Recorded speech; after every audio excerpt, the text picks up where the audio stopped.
California bill would make utilities pay some blackout costs. Sacramento, California, AP. Californians left in the dark by electric companies that shut off their power to prevent wildfires could get paid for things such as lost wages or spoiled food under a bill being considered in the legislature. In the state plagued by catastrophic blazes started by strong winds knocking down power lines, large investor-owned utilities have been aggressively shutting off power for millions of customers ahead of windstorms. Utility companies cite public safety for the practice but also do it to protect their bottom line. Pacific Gas and Electric Company, the nation's largest electric utility, filed for bankruptcy last year after facing an estimated $50 billion in damages from several Northern California wildfires that were linked to its equipment, including one blaze in 2018 that killed 85 people and destroyed 19,000 buildings. PG&E shut off power for more than 2 million customers in October.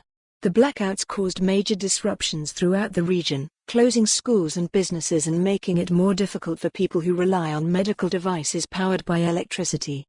State Senator Scott Wiener, a Democrat from San Francisco, says the liability issue acts as a financial incentive for electric companies to err on the side of large blackouts covering more people for longer periods of time.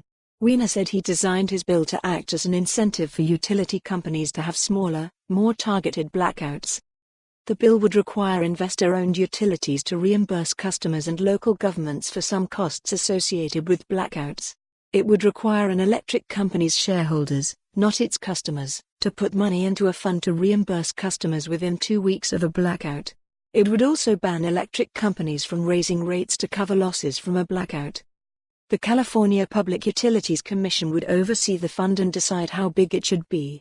The measure would also let the commission fine power companies up to $250,000 an hour for every 50,000 customers impacted by a power shutoff if regulators determine the utility failed to act in a reasonable and prudent manner. If the penalties had been in effect last fall, PG&E could have faced fines of more than $1 billion, according to a legislative analysis of the proposal. It's about giving utilities an incentive to use planned blackouts as a scalpel and not as a sledgehammer, Wiener said.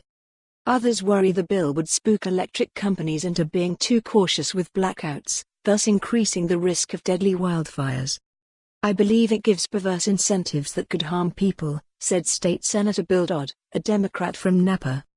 The bill passed the Senate Appropriations Committee on Thursday, clearing the way for a vote in the full Senate next week. The bill moves. For more on this story, visit the news article link.